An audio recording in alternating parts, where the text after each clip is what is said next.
The Justice Resource Institute, or JRI, is trying to let more people know about the programs that help provide opportunities and independence. To bring us up to date are two guests from JRI, the President and CEO, Andy Pond, and the Vice President for Community Engagement, Ed Powell. Thank you both very much for being with us. Glad to be here.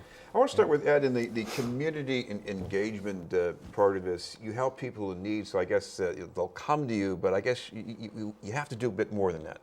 Yeah, well, what we're trying to do, particularly with this open house, is get people to come in and talk to the program leaders so they can make connections. Because what we're finding is we have a lot of impact in the Boston area, but very little notoriety in some cases. So what we're trying to do is get people to come to this particular event, meet some of the program leaders, and then we can make the necessary connections. Andy, when you have a name, at least the original name, Justice Resource Institute, it sounds like the kind of place that you would get referred to because you got in trouble. But I guess that's not exactly the whole story. Not the whole story at all. The simplest way that we talk about it is social justice, as opposed to sort of justice in the sense of criminal justice. We really, our goal is to help people, regardless of what challenges they're facing, tap into their inner strength, their resiliency to be able to achieve some happiness, some vocational success, family success. And we work really across all kinds of bounds. We're not quite the biggest nonprofit in the state, but we are by quite a bit the most diverse programmatically. So we serve kids, adults from a variety of backgrounds in a variety of ways. Yeah, I suppose there's a connection here to some of your previous work in the Street Safe program in Boston, because part of that was to deal with kids who were at least at risk of going into the gang trajectory, and some of it was, I guess, when helping kids who've been traumatized. Right, and what was a strategy we used with Street Safe was connecting young people with the services that they need that could get them consider another reality. And that's pretty much the same thing we're trying to get here, is to get people the services that they need that can help them move on to better situations. Andy, related to that, you might have a kid who's growing up and there's been some turmoil in the family, and the kid has some emotional problems. It's still a long way from looking at that kid as a criminal in the future, but you get some parents who says, I got to do something about this. So what can I get from you? To be honest, as a parent myself of a 17-year-old boy, I certainly relate to that struggle. There are many challenges with kids these days, probably always, but I think more recently. And our goal is, in many ways, to prevent the kid from getting into the juvenile justice system. Sometimes they're there already. We try to help them then too. We do individual work, family work. We have parent partners. We have parents who have been through some of this themselves with their own kids, who are now trained to be mentors to parents who are sort of new to the system and trying to figure things out. So it's a kind of wraparound approach, and the goal, wherever possible, is to support the kid at home, where he or she lives.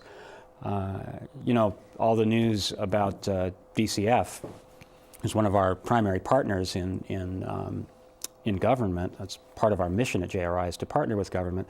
One of the things that you see that everybody recognizes as a challenge is that multiple placements, so kids that go from place to place to place and maybe back again and out again. I used to see kids even 25 years ago when I started that had 20 or 30 placements before they came to us at age 14 or 15. And I know that still is continuing. So the more that we can get in there early, wrap the services in, and provide what we're needed while still maintaining that critical piece, which is safety. That's always first. We can prevent not only the trauma that happens sometimes when a kid is in a dangerous situation, but there's real trauma associated with being moved around 20 or 30 times too. That in fact has been demonstrated by some research we've done to be one of the most traumatic things that you can do to a kid, is bump him around from place to place. In a lot of these horror stories we read about either foster placement or the Department of Children and Families, we get this impression that the adults in the equation are not going to help. But there must be cases where the adults can help, but they need someone to give them support. That's probably 95% of it, right, Ed? I mean, that's like Andy said, it's 95% of it. What we need to be in a position to do is to connect those people who want to do better to the services that they need. So what kind of services, in addition to the ones that Andy mentioned? Okay. If you are to come to this open house, if you are a family that is struggling with a kid who has behavioral or emotional issues, you should come. If you're a family that's struggling with identifying and coordinating community resources, you should come. If you're an LGBTQ youth and you want to come to a drop center where you can have a drop-in center where you can have an advocate who can walk you through whatever services you're looking for, you should come. You should come if you've been chronically unemployed. You should come if you have a family member who's in the Suffolk County system. The Sheriff Tompkins is going to be there with people from his staff. They have a Family First initiative that we've partnered with, and they want to provide wraparound services for the families that are of the people who are reentering into society. Also, we're going to have a representative from Maura Healey, Attorney General Maura Healey's office. And they have this concept where they go out into the neighborhoods and do these mobile offices. So if you have some business that you want to do with the AG's office, you should come to this open house. What we're really focusing on is individuals who can benefit from our programs or partners who are offering something that we don't offer, but we need to be able to help our clients get that service if they need it. yeah. Andy, I mean, sometimes what you're offering sounds pretty simple, like a safe place where a kid can do homework. Why is that so important? It's interesting. I was actually we had a fundraiser last night, and for folks to donate to a fund that we have for kids to get backpacks or summer programs. And in some cases, a backpack or a safe place to study is worth as much or more than a bunch of individual therapy sessions. Those basic things that I think many of us took for granted growing up, if they're not available to you, you're going to either get in with the wrong crowd, which is something that Ed knows a lot about, or you may withdraw, or you might try to hurt yourself, or you might run away. One of the other programs that we didn't mention that actually gets a fair amount of coverage is My Life, My Choice, which is our anti-prostitution program for teen girls and teen boys. Now we've really added into the mix. So our goal at JRI is to, in many cases, we can be one-stop shop and you can come in and we can find what you need. But if we can't find it within our agency, we want to find it externally.